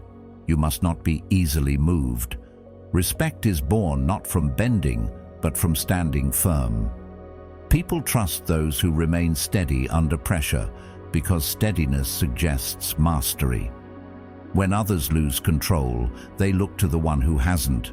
And when that one is you, your mystery turns into authority. They may not always like you, but they will always respect you. Think of how this plays out in personal relationships. When you are overly reactive, when every word or gesture pulls an immediate response from you, people stop valuing your presence. You become predictable, and predictability is easy to manipulate. But when you remain calm, when you respond with intention rather than impulse, people treat you differently. They hesitate before provoking you. They measure their words more carefully. They sense that you are not like others, that you cannot be controlled in the same way. This subtle shift gives you quiet leverage, a kind of influence that comes not from force, but from restraint. But mystery is not only external, it changes you internally as well. When you stop reacting to everything, you begin to conserve energy. You no longer waste yourself on trivial conflicts, on arguments that lead nowhere, on proving points that don't matter. That energy builds within you, and people feel it. You carry a quiet intensity, the kind that doesn't need to be displayed to be recognized. Jung warned that energy wasted on constant reaction only feeds the shadow, leaving you weaker and more fragmented. But when you choose calmness, you direct that energy inward, toward integration, toward strength. Think about how nature teaches this lesson. A storm may rage loudly, but it always passes. The mountain, silent and steady, remains. The oak tree sways in the wind but does not uproot. The river cuts through stone, not by force but by persistence. These are the images of true strength, unbothered, patient, enduring. People admire them because they represent what we all secretly desire: stability in a world of chaos. And when you embody even a fraction of that in your own life, you carry the same kind of quiet power. And here lies the paradox of respect. People may laugh at the loudest person in the room, but they almost always admire the one who speaks least and yet is most felt. Mystery unsettles because it cannot be controlled. It creates questions instead of answers. And in a world obsessed with instant clarity and constant noise, that quiet uncertainty becomes irresistible. Epictetus once taught, "If you want to improve, be content to be thought foolish and stupid." At first, mystery often feels like that. People will misunderstand you, misjudge you, fill the silence with their own assumptions. But in time, they begin to see the strength behind your restraint. They realize you were never foolish. You were simply beyond their grasp. And by then, the respect you carry is deeper than any argument could have earned. So when you act unaffected, you are not only protecting yourself from needless suffering, you are reshaping the very power dynamic around you. People admire what they cannot move. They respect what they cannot predict. And in your calmness, in your silence, in your refusal to react, you create a mystery that becomes your greatest strength. Not because you've hidden who you are, but because you've revealed that your center is unshakable. And in a world where most are constantly pulled in every direction, that steadiness will always stand out as rare, as valuable, and as undeniably powerful. And silence? Silence is a weapon, though most people don't realize it. They rush to explain themselves, to defend, to justify, to prove that they're right. It feels uncomfortable to let words hang in the air unanswered. But the one who can stay silent commands attention without even asking for it. Silence makes people lean in. It forces them to think. It unsettles them in a way that words never could. Words reveal, silence conceals, and concealment has always been a form of power. Which one, then, do you think holds more weight? The person who spills everything, or the one who leaves you wondering? Think about how uncomfortable silence makes people in conversation. A pause of just a few seconds can feel endless. Many rush to fill it, speaking too much, giving away their intentions, or exposing weaknesses they didn't mean to reveal. But the one who can sit calmly in silence is in control of the moment. They don't need to rush. They don't need to fill the air with explanations. Their stillness itself is a statement. I am not unsettled. I am not afraid of space. I am not desperate to be understood. Marcus Aurelius reminded himself constantly of the same lesson. If you are silent, be silent out of love. If you speak, speak with love. His point was not just about kindness, but about intentionality. Don't waste words. Don't speak because you're uncomfortable. Speak only when your words serve a purpose, and remain silent when they don't. That discipline creates authority. People come to know that when you speak, it matters. And that anticipation gives your voice more weight than those who talk endlessly. Silence, then, is not weakness, it's restraint. And restraint is strength. The irony is that silence often says more than words ever could. When someone insults you, silence communicates that their attempt didn't even merit a response. When someone pressures you for an answer, silence shows that you are not hurried. When someone tries to provoke you, silence reveals that you are untouchable. In every case, the absence of reaction speaks volumes.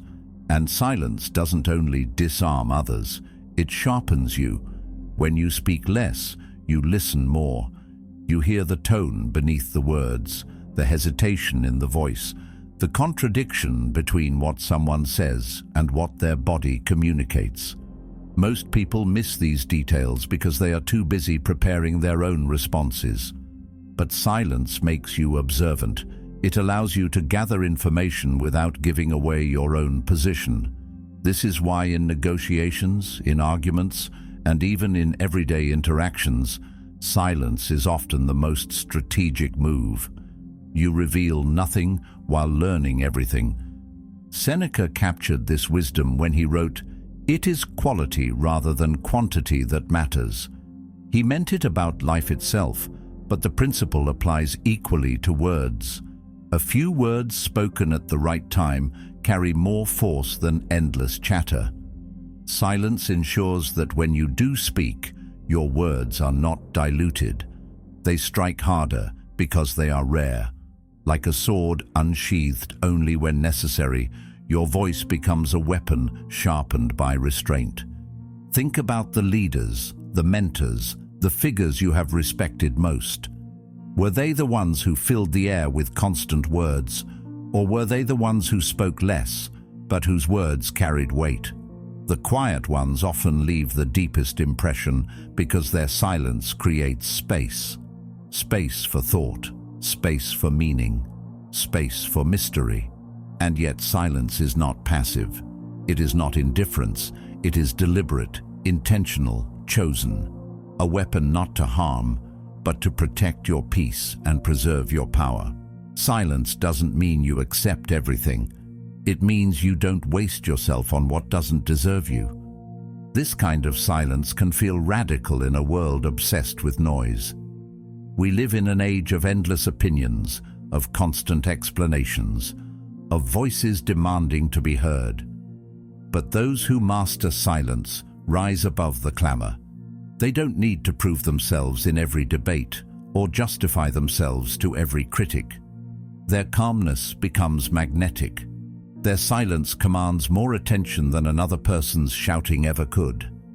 People wonder what you are thinking. They speculate, they guess, they lean closer. And in that curiosity lies influence. And here's the beauty of silence. It gives you control over timing.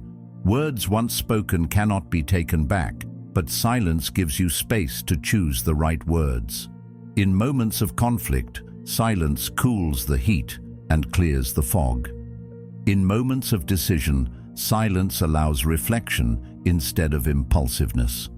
In moments of pressure, silence makes you appear unshaken, even if inside you are still finding your footing. Over time, people stop seeing silence as emptiness and start seeing it as strength. So which holds more power, words or silence? Both matter, but silence is rarer, and rarity amplifies value. Anyone can talk. Few can remain silent. Anyone can react. Few can withhold. And in that withholding lies authority. When you master silence, you master yourself. And when you master yourself, you hold a kind of strength that no noise can compete with. In the end, silence is not the absence of communication. It is a different form of it, one that conceals when needed, unsettles when necessary, and commands without asking. Most people will always rush to explain, defend, or justify. But if you can resist that urge, if you can embrace silence as a weapon, you will find that people respect you not because of what you say, but because of what you don't. And that mystery, that restraint, that unshakable calmness will always hold more power than words alone. Even your thoughts can betray you if you don't master them. You may think the real enemies are outside, difficult people, unpredictable events, unfair circumstances, but the deepest battles are fought within your own mind. Fear, doubt, hesitation, these are the shadows that creep in quietly and start directing your actions without you even realizing it. How many times has fear stopped you before you even began? How many times has doubt whispered that you're not ready, convincing you to step back when you should have stepped forward? These enemies don't need to exist outside of you because they thrive within you, sabotaging from the inside out. If left unchecked, they build a prison stronger than any walls the world could ever put around you. The truth is, the mind is not naturally your ally.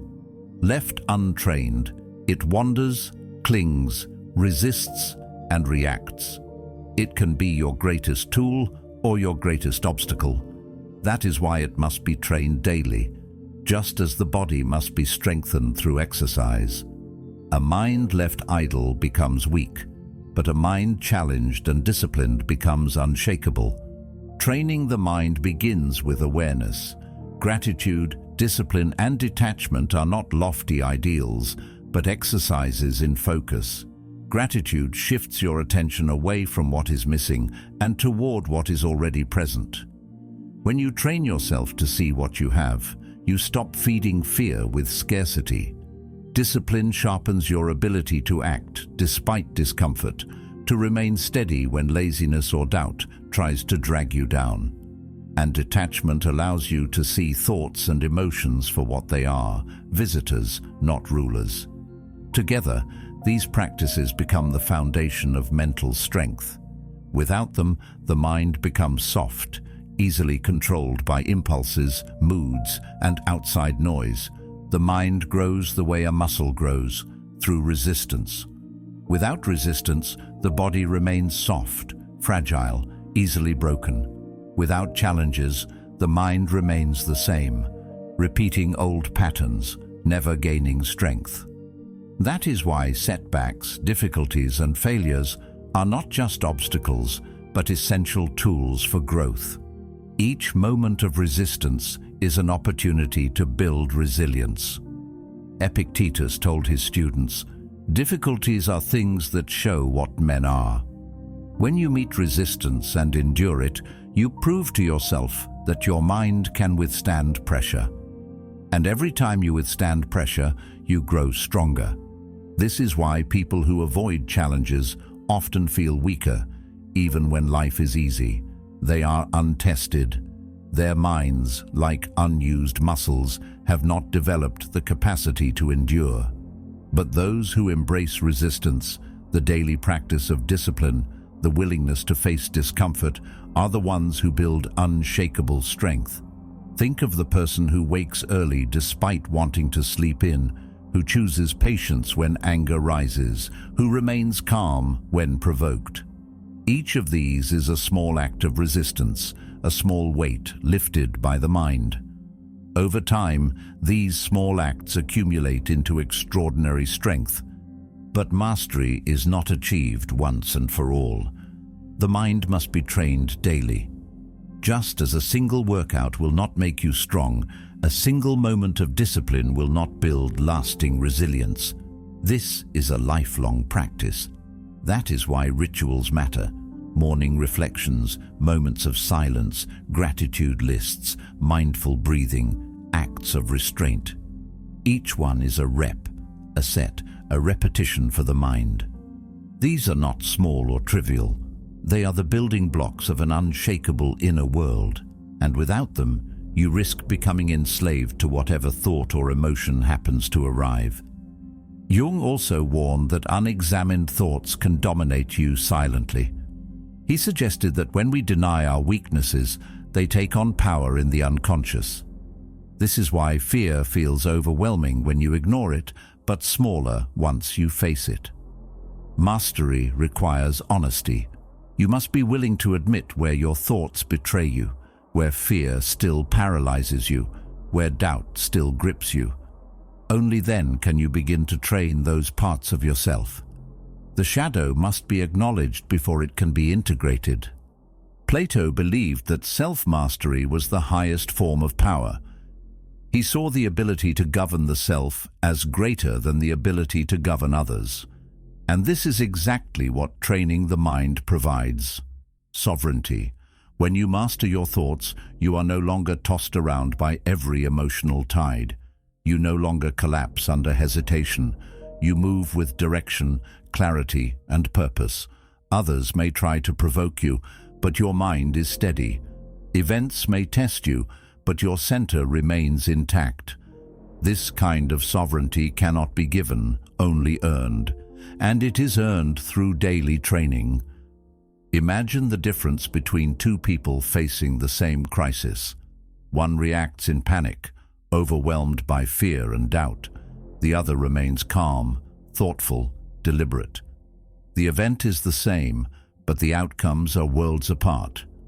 The second person doesn't have a calmer mind by accident. They've been training for it. They've been building resilience long before the crisis arrived, and when it finally came, their preparation revealed itself.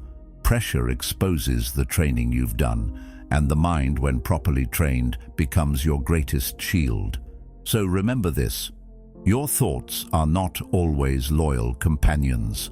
Left untrained, they will betray you, whispering fear, doubt, and hesitation. But trained with gratitude, discipline, and detachment, they become allies. They become sources of strength, clarity, and freedom. The mind is like a muscle, and every challenge, every act of restraint, every moment of gratitude is a repetition that makes it stronger. Over time, that strength becomes unshakable. And when your mind is unshakable, nothing outside of you, no insult, no setback, no storm, can ever truly break you. So let the world test you. Let insults come. Let pressure build. Let setbacks appear, because they are not punishments. They are opportunities. Every trial is practice, every moment of discomfort is training, and each time you choose calm over chaos, each time you pause instead of exploding, each time you remain steady while others lose control, you are reinforcing an armor no one can penetrate. Life does not forge strength in ease. It carves it out in difficulty, in resistance, in the very moments you wish weren't happening. To avoid the test is to avoid the growth. To welcome it is to become unshakable. Carl Jung approached this from another angle, reminding us that trials reveal the hidden aspects of ourselves. He said, "Until you make the unconscious conscious, it will direct your life and you will call it fate." The world's tests draw out those unconscious parts, exposing weaknesses you didn't know were there. An insult might reveal your sensitivity to pride. A setback might reveal your dependence on control. Pressure might reveal how much fear still dictates your choices. These revelations sting, but they are invaluable. They give you a chance to confront yourself honestly and build the strength you lack. Without the test, those parts of you would remain hidden, silently running your life. With the test, you are given the chance to take command. Think of a soldier training for battle. He doesn't complain about the weight he has to carry or the harshness of the conditions. He knows each repetition, each hardship, is preparation for the real fight. Life works the same way. The insults, the disappointments, the betrayals, they are your training ground. And though you may wish they weren't there, one day you will look back and realize they were essential. Without them, you would have remained fragile. With them, you are fortified.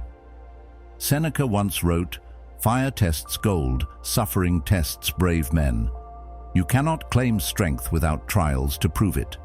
Just as metal is refined in fire, your mind and spirit are refined in adversity. The insult you endure without reacting, the pressure you bear without breaking, the failure you rise from without despair, these moments temper you. They turn raw potential into real power. You cannot read about calmness and become calm. You cannot imagine strength and suddenly become strong. You must live the trials. You must face them, endure them, and let them shape you. And isn't it true that the people we admire most are not those who had easy lives, but those who stood firm in difficulty? We don't remember the ones who avoided tests. We remember the ones who endured them with dignity. The leader who remained composed while everyone else panicked. The friend who stood steady in your darkest hour. The thinker who produced wisdom out of their own pain. Their strength was not given to them. It was built in the same way yours will be, through practice, through trials, through facing the world's tests again and again until composure becomes second nature. This armor isn't made of arrogance or detachment from life. It is made of mastery. It's not about refusing to feel, but about refusing to be ruled by what you feel.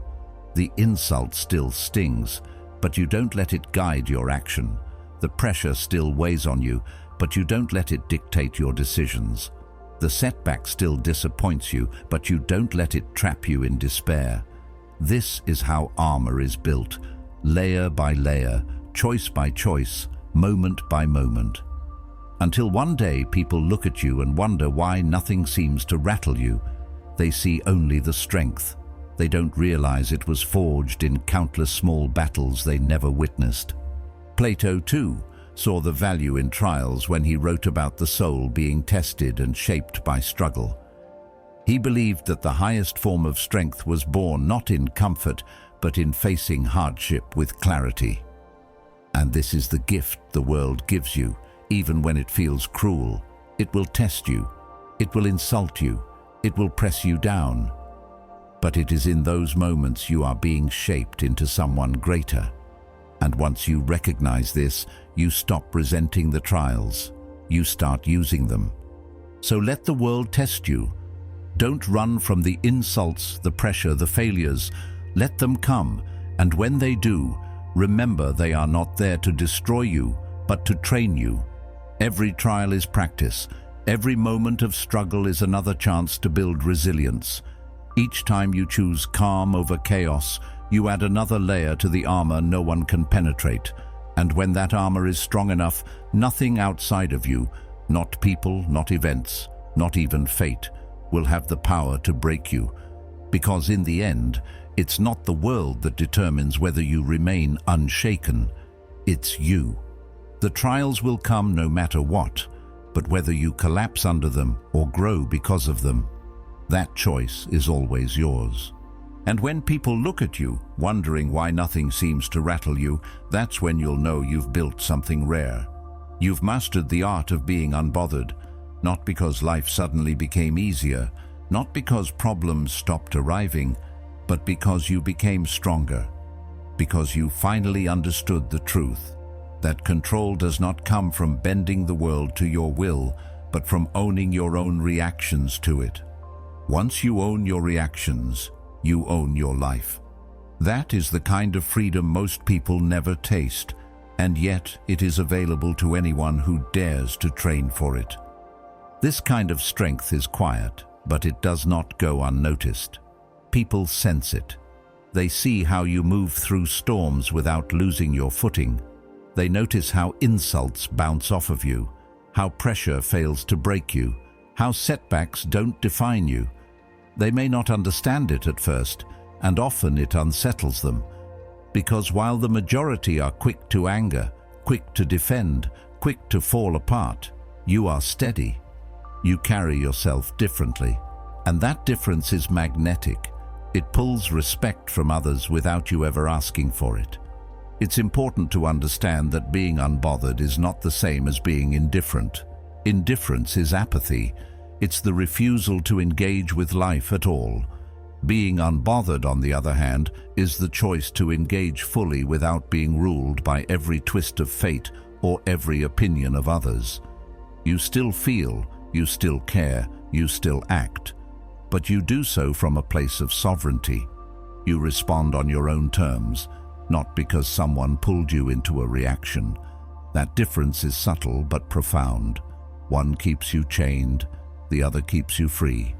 And once you reach this place, something beautiful happens. Peace becomes your default. Where you once would have reacted, you now breathe. Where you once would have fought, you now pause. Where you once would have crumbled, you now stand tall. That peace radiates outward. It influences the way you speak, the way you move, the way you relate to others. People begin to trust you more, to seek you out when chaos surrounds them, because they know you are not easily moved. You become a source of calm in a world that thrives on noise. Aristotle observed, "The ultimate value of life depends upon awareness and the power of contemplation rather than upon mere survival." When you master the art of being unbothered, you embody that awareness.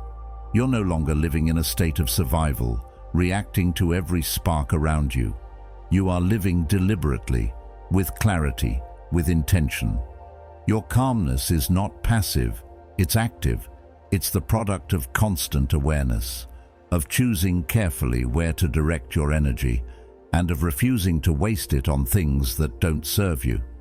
And yet, it would be a mistake to think this journey ends. Mastery of your reactions is not a final destination, but an ongoing practice. Each day the world will offer new tests. Each day someone will try to provoke you. Life will present new obstacles. Your mind will conjure new doubts. But each day also brings another chance to practice, another chance to reinforce the armor you've built, another chance to choose calm over chaos. Over time, these choices compound until your default response is no response at all, just measured action rooted in clarity. And perhaps that is the final truth. To be unbothered is to be free. Free from the grip of insults, free from the weight of criticism, free from the endless need for validation. You are no longer owned by circumstances. You are no longer swayed by every passing emotion. You belong to yourself. And when people notice, when they ask why nothing rattles you, you will smile, not because you feel superior, but because you know the secret. Life did not become easier. You became stronger. You learned to own your reactions. And in owning your reactions, you discovered that you own your life. So let the world wonder. Let them speculate about your calmness, your silence, your mystery. You don't need to explain it. You don't need to defend it. You only need to live it. Because the art of being unbothered is not something you tell. It's something you show. And when you embody it fully, you carry a strength that no one can take from you. The strength of self-mastery, the strength of freedom, the strength of a life that is truly, finally, your own. No storm, no insult, no judgment has the power to own you unless you hand it over. The strength you've been searching for has always been within you, waiting for you to claim it. Master yourself, and you master life. If this message spoke to you, keep the journey alive. Watch one of the videos now appearing on your screen and let the lessons carry you further. Thank you for walking this path with me, and thank you for being a part of Stoic Journal.